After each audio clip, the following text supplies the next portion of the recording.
Hoje a gente está aqui com uma outra proposta diferente da que a gente normalmente apresenta, né? Então, a gente está com uma proposta de bate-papo. Por que essa proposta de bate-papo? Porque é o que acontece com a gente o tempo todo, né? Nós estamos juntos o tempo todo e eu com o Zé, nas reuniões que a gente faz, quando a gente se encontra. E nesses bate-papos saem assuntos muito interessantes, né? E a gente gostaria de dividir um pouco desses temas que a gente debate no nosso dia a dia. Compartilhar, né? Compartilhar com vocês essas ideias, né? Da onde que vem, das pesquisas que a gente faz, pesquisa em termos de publicações, pesquisas em termos de movimentos pessoais com alunos. Então, isso vai sempre num crescente, numa evolução na nossa proposta, né? Da proposta educativa Menegatti. E numa dessas conversas, né? Desses bate-papos nossos, em cima do que o Zé vem lendo e vem pesquisando, veio essa proposta com esse tema, né? Da cabeça aos pés, né? Então eu vou pedir para o Zé começar falando por que ele pensou esse tema da cabeça aos pés, tá bom? Então eu vou deixar aqui. Vocês estão ouvindo bem o Zé? Porque geralmente parece que as pessoas não ouvem bem o Zé. Deixa ele falar. Todos nos escutam, Zé? Sim. Vai lá. Então, eu gostei muito dessa ideia, Simone, de trazer a público as nossas conversas, né, que são constantes e são muito produtivas, porque juntando as nossas experiências, a gente acaba gerando novas estratégias e criando novas perspectivas de pesquisa. Então, muito interessante quando surgiu esse tema, né, ou essa ideia de trazer uma conversa da cabeça aos pés. Tem duplo sentido isso. Nas nossas aulas, nós temos assim como foco de atenção, como estratégia, ensinar o nosso aluno a respeito do aspecto anatômico e fisiológico humano. Então, é importante saber que a gente não está lidando apenas com a questão de movimentação. E essa questão da cabeça aos pés me veio assim para eu colocar, é que parece que toda e qualquer interpretação de atividade física está resumida a movimento, né? A movimentação, ou a exercícios, enfim. E não é bem assim, né? Então, tem todo o contexto cognitivo humano, que para nós é muito importante, a gente coloca isso como referência dentro das nossas aulas, para que a gente possa atender pessoas. A gente não atende anatomia, a gente não atende fisiologia, a gente atende pessoas. Não Então, atende corpos, né, Zé? o corpus, a gente não atende corpos, né? Tipo, eu tenho até uma passagem interessante, né? Um dos alunos, quando começou a participar das minhas aulas, dizia assim, pô, Zé, eu estou com o corpo muito cansado. Eu digo, faz o seguinte, então você deixa o seu corpo aqui, vai fazer suas coisas, depois você passa e pega, né? E aí ele riu muito e disse, tá certo, né? Eu estou cansado. Então, eu estou cansado. Então, uma pessoa fica cansada, não é um corpo que fica cansado. Então, esse conceito parece simples, mas não é. Ele compromete muito o entendimento das pessoas com o aspecto físico humano, né? E esse aspecto físico envolve o aspecto cognitivo. Então, as emoções, né, todas as situações que estão presentes nas nossas aulas, como tomadas de decisão, planejamento, estratégias, escolhas, né, por onde eu começo, por onde eu termino. Enfim, a gente procura trazer uma realidade do contexto sociocultural para dentro das nossas aulas. Então, isso tem dado um resultado muito legal. Então, não está na cabeça das pessoas, né? Está nas pessoas. Então, tem o aspecto anatômico, como eu coloquei, e tem o aspecto comportamental. Então, nós estamos lidando com pessoas. Sim? Camila? A gente tem esse cuidado com a linguagem, né? Que muitas vezes as pessoas acham até um pouco chato, um pouco implicação nossa, né? Principalmente com relação a essa história do corpo. Eu e meu corpo, do corpo ser uma propriedade, né? E é interessante como, na experiência da gente, à medida que as pessoas vão compreendendo por que esse cuidado que a gente tem com a linguagem, elas vão ficando mais responsáveis pelas escolhas que elas fazem na vida, né? Então, a gente tem uma ideia que a gente sempre conversa, que é assim, eu faço coisas para o meu corpo que jamais eu faria para mim, como, por exemplo, ficar 16 horas sentado, né? Quando a pessoa coloca o corpo como alguém fora, ou alguém que é, ou algo que é uma propriedade, Como o meu carro. tudo bem se ficar 16 horas sentado, né? Agora, sou eu que estou 16 horas sentada, e sou Exato. eu que vou sofrer as consequências disso, né? Então, parece um preciosismo, mas é uma maneira de enxergar como que a gente se coloca e faz escolhas e está nesse mundo, né? Camila? Não, acho que nesse momento eu não tenho muito a acrescentar, assim, foram só pequenos comentários, mas queria aproveitar que as pessoas começaram a entrar agora, como a ideia dessa conversa, né, ser um bate-papo, então, se alguém quiser mandar dúvida, pergunta, aproveita que a gente vai pegando gancho e conversando a respeito do que foi colocado também pelas pessoas que estão aqui assistindo. E dizer que não é um bate-papo cabeça. Não é um bate-papo cabeça. Não surge da cabeça. Ou seja, Surge o de pessoas, pensamento não surge da cabeça? pessoas conversando, né? Pessoas discutindo temas. Então, essa colocação é interessante, né, Camila? Porque, veja bem, eu já vi alguns diagnósticos muito interessantes na questão de alunos novos, né? Que, olha, o meu médico, ou o meu fisioterapeuta, ou o meu terapeuta, enfim, ou o meu amigo, não importa, né? A pessoa com a qual ele se relacionou disse, cara, desencana, isso está na sua cabeça, né? A tua dor é na sua cabeça, tira isso da cabeça. Então, nós resolvemos trazer isso ao debate, né? Não está na cabeça, tá na Na pessoa. pessoa, né? A pessoa está sentindo dor, a pessoa está cansada, a pessoa está estressada, a pessoa está ansiosa, a pessoa está deprimida, a pessoa está com raiva, enfim. Não é? Então, essas pessoas têm oportunidade, ao se conhecerem fisicamente, de lidar com uma maneira mais inteligente ou mais elaborada com determinadas situações que leva, por exemplo, a ficar com raiva ou escolhas de atividades que me deixam muito cansado, né? Ou de escolhas de atividade que não permitem que eu esteja me movimentando durante o dia. Então, tudo são situações que dá para fazer esse link, né, entre a questão da informação anatômica, da informação fisiológica, com a realidade pessoal de cada um. E eu queria, assim, dentro dessa história o pensamento está na cabeça, né? Zé, quantos processos biológicos precisam acontecer para que aconteça o Pois pensamento? é, Quantos não, né? Mas...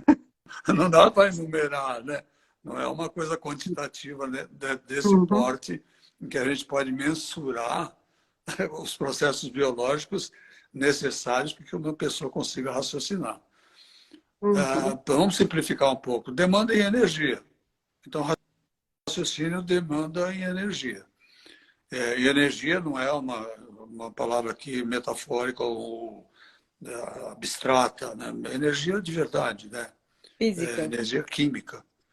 Então, essa energia que a gente retira da alimentação e transforma essa energia para que a gente consiga raciocinar, se movimentar, fazer com que aconteça o contexto motor e o contexto cognitivo junto, porque não dá para separar uma coisa da outra, né? Então, se demanda energia, é uma atividade física. Emana do físico, né? Surge do físico. Eu me lembrei de uma frase muito interessante que eu usei como base não, como referência, né? De um famoso, né? Do Descartes. Penso, logo existo, né? Isso me incomoda muito, porque penso, logo existo, para mim não existe. Existo, portanto penso. Eu preciso existir para poder pensar. Então, essa é uma das situações de debate que tem ajudado os nossos alunos a entender que nós somos pessoas interagindo com um processo sociocultural com o qual a gente está envolvido. Então, isso é uma questão de elaborar escolhas, de elaborar estratégias, de elaborar conteúdos, e, a partir disso, aplicar esse conteúdo no dia a dia, né? Para que a gente possa... Posso fazer uma ponte, né? Hoje eu vi um artigo interessante dizendo assim que um número bem significativo de pessoas se percebe assim extremamente cansado logo de manhã. Tem até um termo engraçado, né? Sextou. Acho que foi Simone que colocou um dia, sextou. Então, sexta-feira é o dia que eu vou me desligar de tudo e vou... Já da esboia. E na segunda-feira de manhã o cara está mais cansado do que na sexta-feira. Então, essa situação é bastante interessante para debate, né? O que esse cara está fazendo durante a semana, o que esse cara faz durante a semana, o fim de semana, que o coloca numa situação de cansaço na segunda-feira. Então, nada do que ele está fazendo está dando certo, né? Então, a gente pensa, né, que como que ele está gerenciando essa questão da energia, do cansaço, da fadiga ao longo da semana, que sexta-feira precisa ser esse estouro de boiada que o cara precisa sair correndo e fazer tudo de uma vez, né? Então, ele chega num nível de estresse e cansaço na sexta-feira que tem que achar uma válvula de escape, né? E aí tem outra questão, que é, às vezes as pessoas não notam o quanto as coisas gostosas e boas também demandam em energia e também geram uma fadiga e um cansaço, né? E biologicamente, na vida da pessoa, ela vai ter que trabalhar segunda-feira com esse cansaço e continuar nesse ciclo vicioso, né? Nessa roda. É uma diferenciação de tipos de cansaço, né? Nós temos que, eu tenho colocado também para debate, nós estamos com uma pandemia de sedentarismo, não é? Preciso falar depois. Então, o sedentarismo é uma situação que vai colocando a pessoa cada vez menos eficiente metabolicamente. Então, usando o exemplo que você colocou, se o estouro da boiada na sexta-feira, às vezes faz com que o sujeito, para chegar em casa e chegar no lugar que ele quer, já acaba com o restante da energia que ele tem, entendeu? E aí o fim de semana fica por conta de um sujeito extremamente cansado que não consegue fazer nada. Aí eu acho interessante colocar esse conceito do estresse, né? Que as pessoas entendem estresse só quando ela está fazendo coisas que são chatas, quando são coisas que demandam muita atenção, quando ela está no trabalho. Mas existe um estresse também biológico quando a gente faz coisas com prazer, né? Porque biologicamente a gente responde do mesmo jeito. Eu não estou sabendo, por exemplo, o cortisol, ele não está sendo produzido porque eu estou feliz ou porque eu estou triste, né? Eu estou numa situação de ansiedade que pode ser feliz ou pode ser triste. E essa situação, biologicamente, ela é a mesma. Então, tem toda essa regulação hormonal que está acontecendo e que a gente acha que quando é uma coisa que é por prazer, não tem um desgaste, né? Que a gente não precisa se recuperar. Então, isso que vocês estão falando, né? Que sextou, essa sexta-feira, esse estouro de boiada, eu vou me reunir com os amigos, eu vou ficar até tarde da noite, porque até tarde da noite com meus amigos é muito bom, e aí vou dormir 4 horas da manhã, acordo no outro dia, meio-dia, e fez uma puta de uma bagunça no biológico, né? Então não tem como chegar na segunda-feira, tá com toda a energia, né? Tá super animada para começar a semana de trabalho. Porque trabalhar todo mundo precisa. Acho que a maioria das pessoas precisa. Tem gente que... Eu preciso. Nós continuamos precisando trabalhar, né? Então a gente não ganhou na loteria. E acho que mesmo que se ganhasse, a gente ia continuar, porque a gente tem muito prazer no que a gente faz. Mas assim, a gente, mesmo dentro do muito prazer do que a gente faz no trabalho, há muito tempo a gente vem dosando, né, o quanto de cada coisa e se percebendo o tempo todo o quão cansado a gente se percebe, né, no final do dia e o quão cansado a gente se percebe quando a gente acorda. Fala, Cá. Não, e fazendo uma ponte e uma pergunta, né? Eu acho que hoje em dia se separa muito essa questão do corpo e mente. Então, você tem atividades para o corpo, atividades para a mente, né? Eu queria que o Zé explicasse um pouco a visão dele a respeito disso e como, dentro da proposta, a gente consegue atender essa questão estrutural ligada à questão de compreensão e escolhas, né? Como não dividir essa corpo e mente? Bem fácil de responder isso, não é? Nós temos vários neurocientistas que publicaram muitas coisas interessantes a respeito dessa dualidade mente-corpo. E uma das coisas interessantes é assim, o processo cognitivo humano é extremamente complexo, extremamente rico. E esse comportamento cognitivo, essa capacidade cognitiva, ela não está desvinculada da capacidade motora. A questão da capacidade motora é uma questão de ser elaborada junto com essa atividade cognitiva. Então, a maioria das propostas que existem, em geral, no planeta, né, são assim, copia e replica.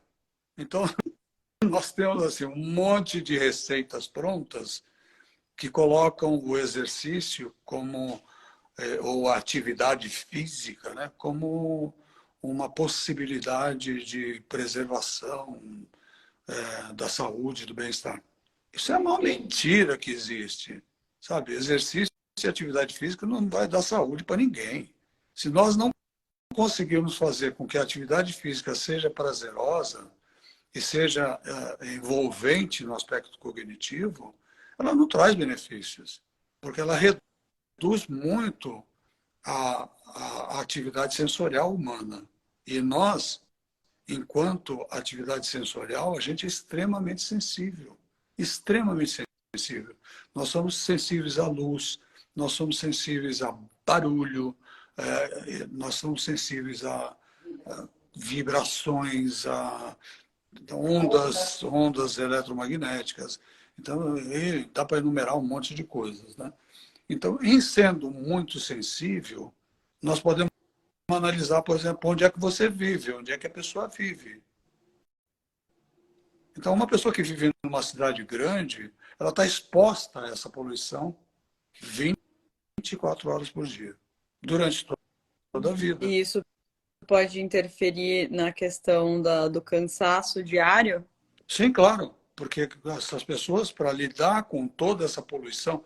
Bem, eu estou usando a palavra poluição como assim, sabe, um bombardeio, né, de situações, por exemplo, de luz, de informação, de barulho, Temperatura, né? temperatura. Né? Temperatura é interessante, porque a maioria das pessoas hoje que trabalham em ambiente fechado, elas trabalham numa temperatura controlada, né? E essa temperatura nunca muda. Trabalham com luz artificial durante o dia, trabalham com espaços reduzidos, né? Campo O campo campo né? visual dela é muito limitado. Então, isso já é uma poluição enorme. E aí, isso transportado para casa das pessoas, não todas, mas a maioria, a casa é poluída, né? A casa está cheia de coisas. Não tem espaço para andar, você tem que ir desviando dos objetos que são colocados nessa casa. Isso também é uma poluição. Então, como é que a gente faz para lidar com isso e organiza uma atividade que aparentemente é física, que está conectada à alimentação, que está conectada com o sono, que está conectada com essa pessoa no meio sociocultural onde ela existe. Então, a pergunta que fica batendo o tempo todo é assim, quando uma pessoa busca o meu trabalho, a minha aula, o que ela quer com isso? Se ela consegue definir o que ela quer, fica bastante interessante, porque aí o debate surge. E as estratégias, e as ideias, e as escolhas também surgem. E as percepções.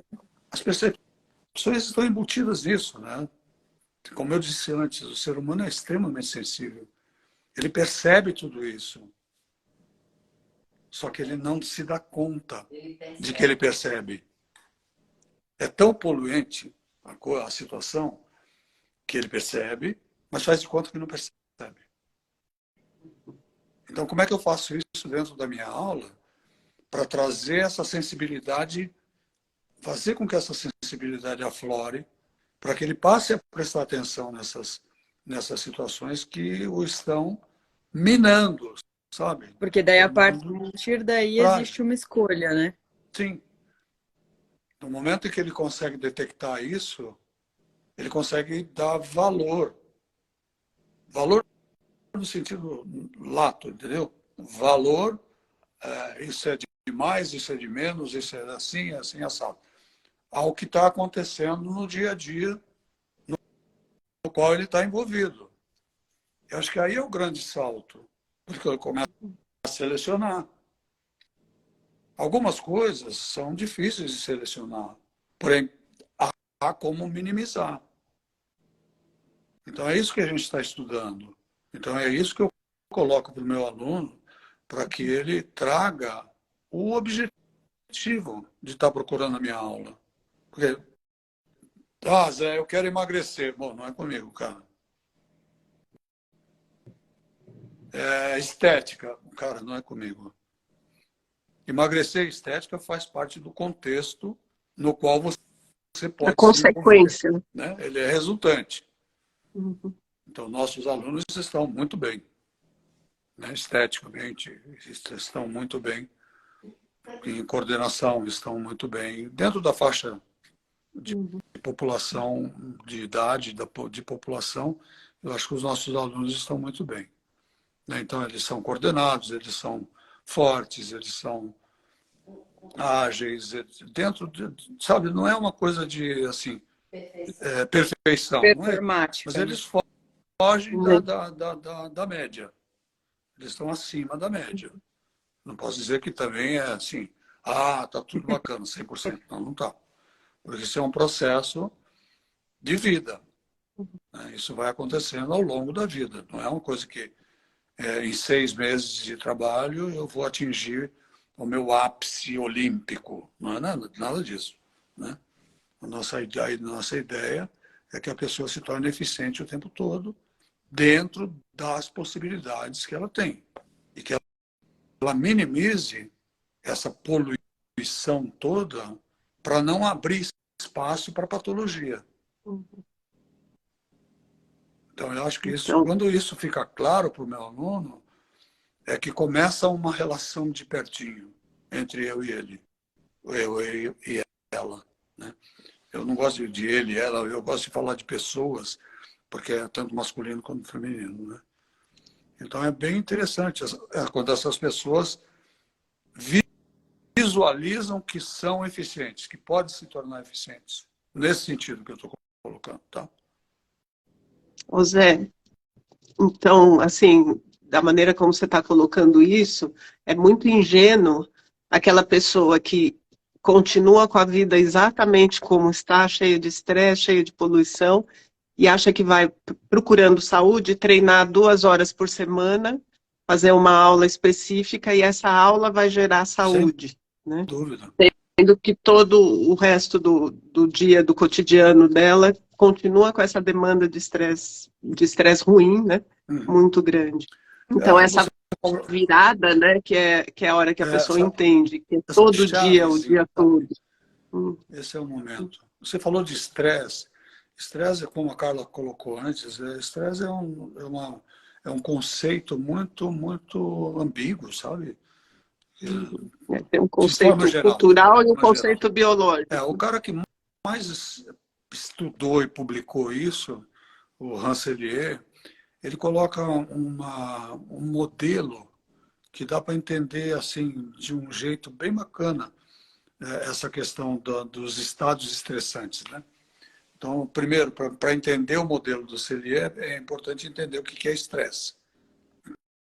Então, estresse é toda e qualquer atividade biológica que sai da faixa de homeostase, né? Você Para o consegue leigo, deixar é a isso. faixa de quase repouso, tá? Então, saiu dessa faixa metabólica, fisiológica, você está no nível de estresse X, ok? Então, como o Cellier mostra isso? Todo estado diferenciado, né, que sai dessa faixa, é um tipo de atividade estressante, de agente estressante. E ele diz que, num primeiro momento, quando a gente entra em contato com alguma coisa que a gente considera estressante, tem um sistema assim de alarme. É a síndrome da adaptação geral. Alarme, opa, o que é isso? Tá? Em seguida, com um certo esforço até, aparece um ajuste, uma adaptação àquela situação. Caso essa adaptação, esse ajuste não aconteça, vai para uma terceira fase que ele chamou de exaustão.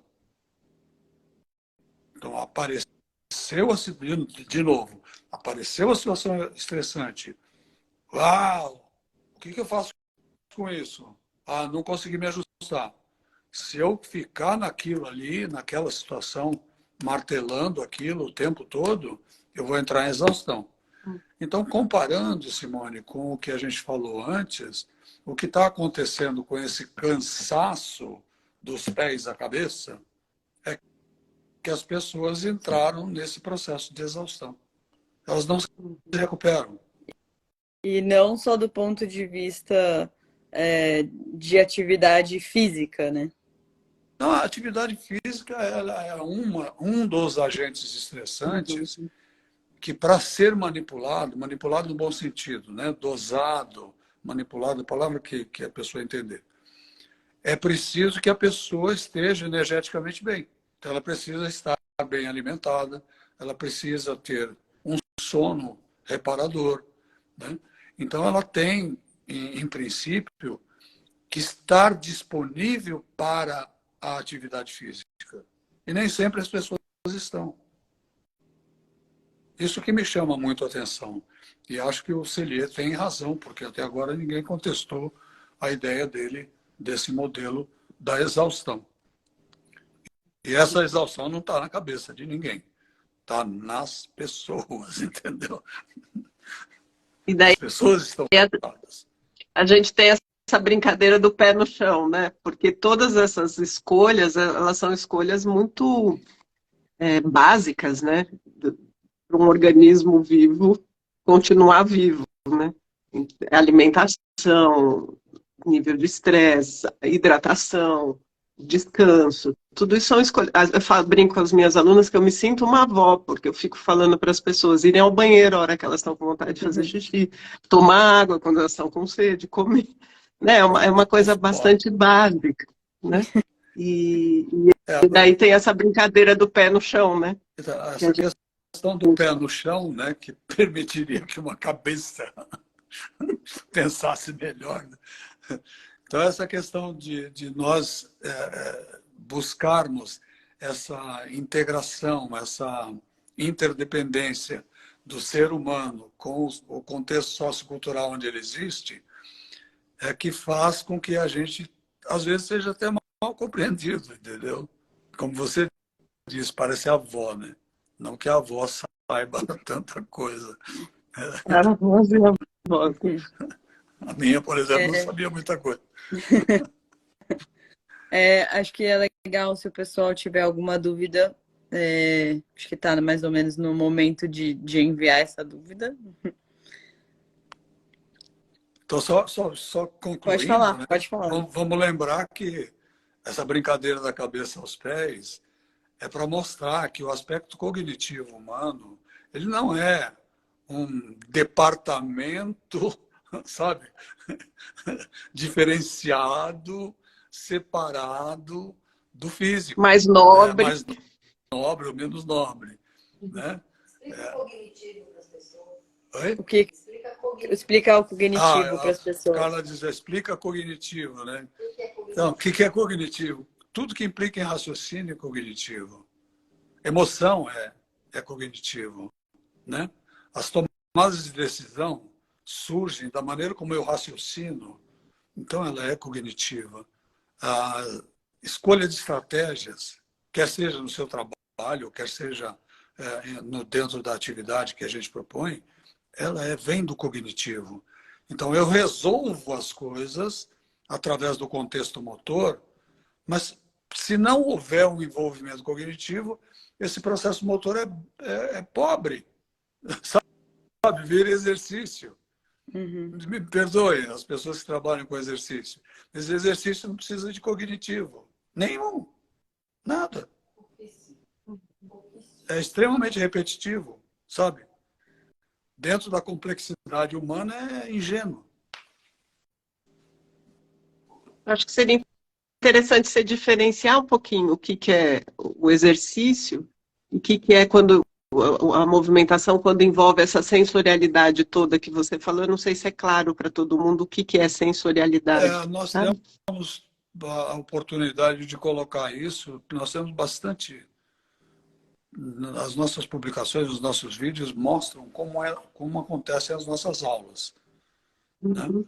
Então, não só o debate com os alunos a respeito dessa interdependência cognitivo-motora, mas também mostrar que se ele soluciona uma situação com a capacidade de se movimentar dentro da aula, ele é capaz também de solucionar com a sua capacidade cognitiva e motora N situações no dia a dia. Uhum. Então, eu acho que esse é o grande diferencial do nosso trabalho, sabe? Nós temos assim um aluno envolvido como pessoa, né? A gente cria contexto para esse aluno Uhum. nas nossas aulas, né? Exercício não tem contexto. Que contexto tem? Fazer abdominal, flexão de braço, tem lá seu lugar, mas não tem contexto. Você não vai ver ninguém andando na rua fazendo flexão de braço. Você não vai ver ninguém andando na rua fazendo movimento abdominal. Chega para o lado. Assim, brincando, tá? Estou brincando. Eu tenho um exemplo de uma aula que eu dei hoje, né? Então, assim, que usando peso, né? Para fazer uma sobrecarga, né? Trazer o peso, levantar o braço, descer e voltar. Então, assim, eu fico o tempo todo com a pessoa, assim, você está prestando atenção na maneira como você está realizando esse movimento, na hora que você flexiona o cotovelo, na hora que você levanta o braço, estende o braço, e na hora que você está descendo o braço, ou você está querendo fazer 10? Se ela está envolvida Então, com a repetição, fazer 10, ela não presta atenção em nada disso do que está perdeu acontecendo. a Tem razão uma de E ser. grande aí, diferença. uma grande diferença. E o que eu vejo que vai acontecendo é exatamente isso. O braço desce, mas não desce todo, né? O braço despenca, não está sendo um movimento controlado. Então, assim, fazer 10 A maneira como ela segura o peso, está a maneira como machucando, sabe? a mão A mão está virando. virando ou não. Então, não tem isso. Eu posso trabalhar com um peso livre de uma forma inteligente, né? Ou eu posso trabalhar um peso livre de uma forma Repetitivo. Ingênuo, repetitiva. repetitivo. Que exercício, né? Eu não preciso Uhum. pensar no que eu estou fazendo. Eu posso ficar olhando a televisão, vendo novela e não preciso pensar no que eu estou fazendo. Então, para mim, essa é a grande diferença entre o que a gente propõe e o exercício. E aí, eu posso até utilizar isso, Simone e Camila, como exemplo, não é? Parece simples, né? Se levantar um peso livre e abaixar esse peso. A maioria das pessoas, ao fazer esse gesto, e eu peço, faça isso andando, pronto, vira uma confusão A desgraçada. complexidade A aumenta. complexidade aumenta assim terrivelmente. Faz andando. Né? E se esse lugar onde ela está tem alguns obstáculos que ela tem que estar atenta, fica mais complexo ainda. Então, sabe, uma coisa que aparentemente é simples, né, levanta e abaixa o braço com o peso na mão, pode se tornar extremamente complexa. Para a maioria das pessoas é extremamente complexa. Então, quando eu utilizo algum tipo de movimentação que aparentemente é repetitiva, eu só faço com a pessoa em deslocamento. E, se possível, com um monte de outras situações em que ela também tenha que prestar atenção. E nunca está ligado a um número de repetições. Uhum. É muito comum os alunos perguntarem quantos eu faço, né? Sim, nossa, as 10 primeiras aulas é um terror. Depois começa a melhorar um pouquinho esse tipo de comportamento. Melhorar no sentido de, tá, entendeu? E, Zé, Enriquecer mais. e eu acho que isso é legal, né? Porque através do conhecimento, do aprendizado, a pessoa passa a saber dosar, né? E esse saber dosar, ele também está relacionado, né, à questão das escolhas e essa questão da exaustão em vários sentidos, né? Porque às vezes ela está aprendendo a dosar ali em relação a uma movimentação, mas como ela recebeu informações estruturais, na rotina dela ela também vai saber dosar em relação a outras escolhas, por exemplo, né? Então, teve um dia, por exemplo, uma aluna me falou, putz, eu vou viajar, não sei o quê, e era 11 horas da noite, eu tava morrendo de cansaço, mas eu tinha me programado para fazer a mala aquele dia. E aí eu percebi que eu estava em fadiga e resolvi acordar um pouquinho mais cedo no dia seguinte para fazer a mala no dia seguinte, mas eu já estava descansada. Então, isso é uma escolha em relação a essa dosagem, né? E essa ponte que os alunos eles podem ir fazendo da aula para a vida, né? Em vários aspectos. E lembra que a nossa proposta de incentivar as pessoas a entender o nível de esforço, né, é uma escala. É uma escala, porém essa escala, quem dá o valor é a pessoa, não somos nós. Então ela precisa, num primeiro momento, entender a escala, vamos brincar aí, 1 a 10, né? Então, quando ela está no nível 1 de esforço, nível 2 de esforço, nível 3 de esforço, nível 8, 9, 10, entendeu? E leva um tempo bastante grande. A experiência de vocês é semelhante à minha, para que elas entendam essa escala de esforço. Então, a Sim. escala de esforço é que a pessoa determina quanto, como, Isso é por de quê, pessoa para pessoa. onde, sabe? Não é tabela, não é receita, Uhum. não é planilha.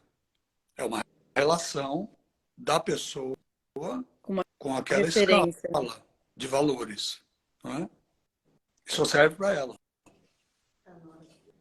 não serve para todo mundo. Carla tá falando alguma coisa? Não, eu estou falando que o tempo já está. É isso que eu ia perguntar. Olha, gostei muito dessa nossa conversa, sabe? Espero que as pessoas também, ao participar, nos tragam perguntas, questões, para que a gente possa continuar dentro das nossas conversas encontrando novas estratégias, elaborar mais coisas, né? E aí, aqui, eu acho que a gente já pode deixar o convite para as pessoas que a gente sempre tem colocado na nossa página, assim, fala um tema que você gostaria de saber, né? Que você A gostaria gente vai estrear um quadro no nosso Instagram Quadro. em breve, um quadro. de fato. Tá Que é bom? A gente está. justamente Então, para abrir para essas perguntas, né? Para que a gente possa ter um bate-papo a respeito do que surgir, né? A partir dessas conversas, né? E então, pessoal, tá falando que o pouco que eu vi, eu recém entrei, mas a gente vai deixar gravada, Carla, Vai, a live. vou compartilhar, daí pode entrar, E aí é legal, né? quem assistir a live, deixa lá um comentário também, pra gente. E tendo também uma noção, né, do que as pessoas estão absorvendo, do que está provocando Reflexão. de reflexão, exato.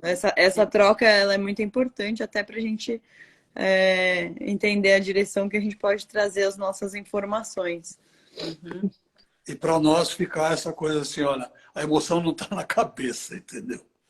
A emoção surge de uma pessoa interagindo com o meio sociocultural onde ela Ô existe. Zé, Falando em ela emoção, tá no coração? Também, também, Boa, também. também, né? Camila. Ótimo. E A emoção. No pode sentido falar, Carla. figurativo. E aí, aproveitando a palavra emoção, né? Emoção lembra coisas que. Lembra amor, né? E aí a gente vem deixar aqui um convite para você, né? Que ama alguém, né? Que tenha a oportunidade de levar a proposta educativa Menegate a essa pessoa através do Menegate Digital, né? Que é a forma que nós encontramos, né? De poder chegar às pessoas que estão numa cidade que não, a gente não tem um profissional para indicar, né?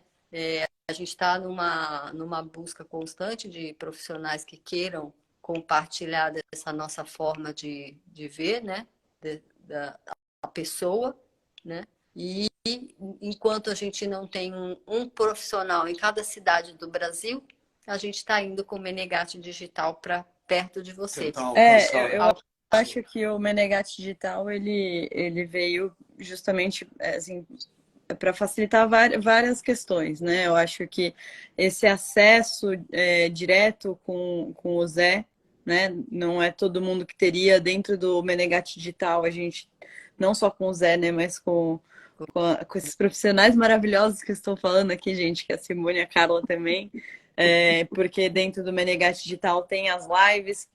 O Menegate Digital ele foi feito para atender, para mais pessoas terem acesso ao conhecimento e à prática Menegate, mas também são pequenos grupos justamente para a gente ter essa noção do que a pessoa está absorvendo, como ela está se movimentando, o que ela está compreendendo, né? Então, é esse contato direto.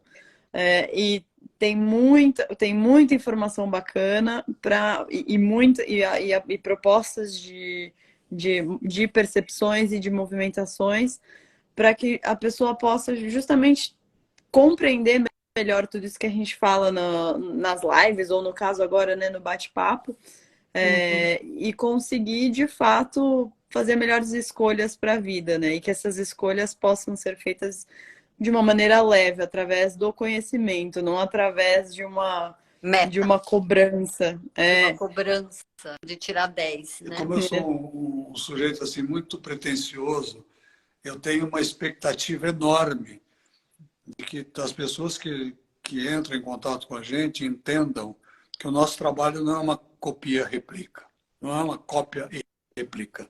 É um trabalho extremamente individualizado.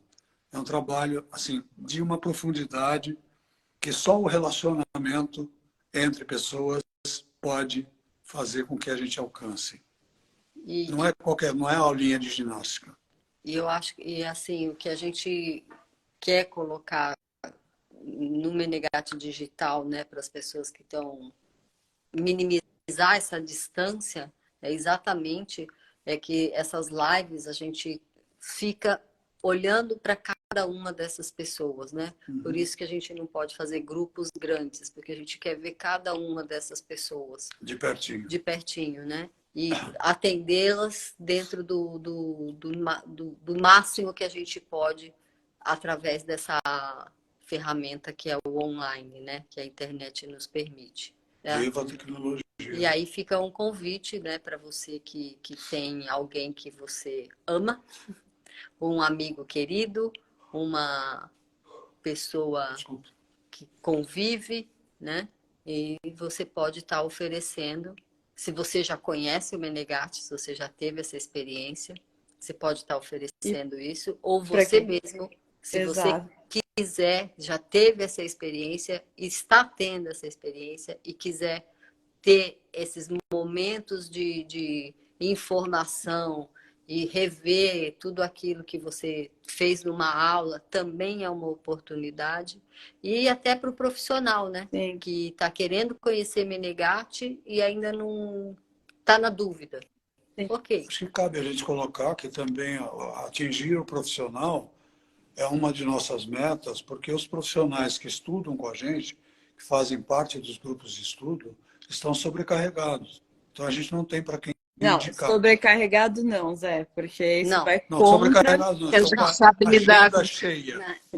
Agenda cheia. Sobrecarregado a gente não No bom fica sentido. porque a gente sabe dar o devido peso, né? No bom Então, sentido. pessoal, é isso.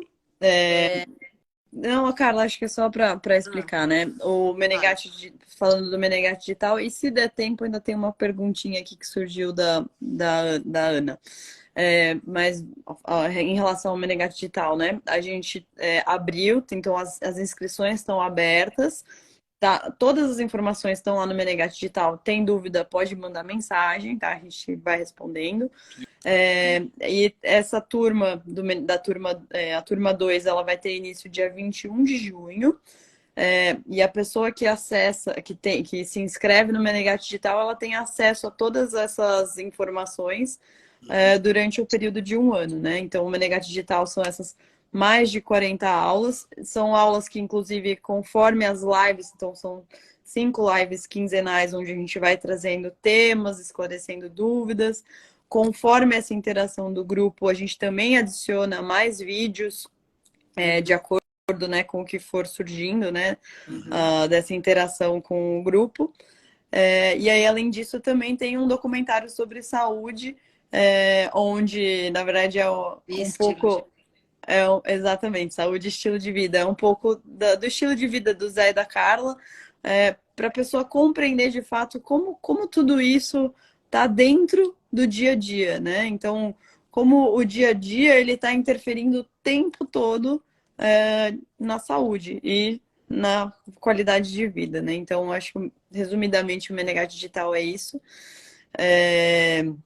E, enfim, aguardo vocês com dúvidas e, se possível, a participação, né? Agora, o que a Ana colocou, na verdade, uma pessoa comentou alguma coisa, a Condessa, ela comentou alguma coisa que eu não entendi, então se ela puder explicar de novo, melhor. Ela escreveu, daí colou as placas aqui. Eu não entendi sobre o que ela estava querendo dizer, mas enfim, a gente viu aqui, só não sei como interagir. E a Ana colocou, o livro o erro de Descartes, entre aspas, é legal para tratar o processo de tomada de decisão na interdependência cognitivo-motora? Olha, se tiver a paciência de ler Damásio, acho que é legal. Agora, legal para mim é assim, quando eu tenho uma informação, que eu possa processar essa informação e que eu possa aplicar no meu dia a dia. Porque se é uma coisa apenas de ordem intelectual, não vai servir. Eu não conheço o Damásio pessoalmente, tá? O que eu acho assim, o que a gente tem é, toda vez que a gente tem uma leitura, ou alguma informação, né, de artigo, de livro, qualquer uma que seja, o nosso olhar para essas informações tem aplicabilidade? Ok. Não tem aplicabilidade? Conheci, né? Então, a gente tem esse olhar para cada uma das coisas que a gente lê, que a gente estuda, que a gente pesquisa. Tá? E lembrar que eu usei a Descartes, a frase, né, como uma perspectiva pessoal. Então, Sim. ele colocou, penso, logo existo, né? Foi ele? E tem uma razão, sim, Descartes. Tá. Eu sempre fico na dúvida. Não é uma questão se, quando ele escreveu isso, ele pensou outra coisa. Então, também dá para interpretar de um outro jeito no processo intelectual humano. Eu estou utilizando a frase dizendo que eu só consigo pensar se eu existo. Quem chegou Pensar agora não vem antes do volta existir. depois do início da live para entender. O pensar não vem antes do existir. Isso não é uma filosofia, não é um processo filosófico. É uma realidade biológica. Gente, E a Lucimara escreveu excelentes aulas. Ela é da turma 1 do Menegate Digital. Então tá bom, gente. Aliás, vale a pena ouvir o depoimento dela.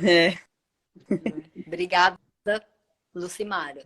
Obrigada. Gente, muito obrigada. Boa noite. Muito obrigado. Continuem ligados no nosso Instagram, que em breve tem outra bate-papo ou live. Tem mais convite vindo aí. Tá bom?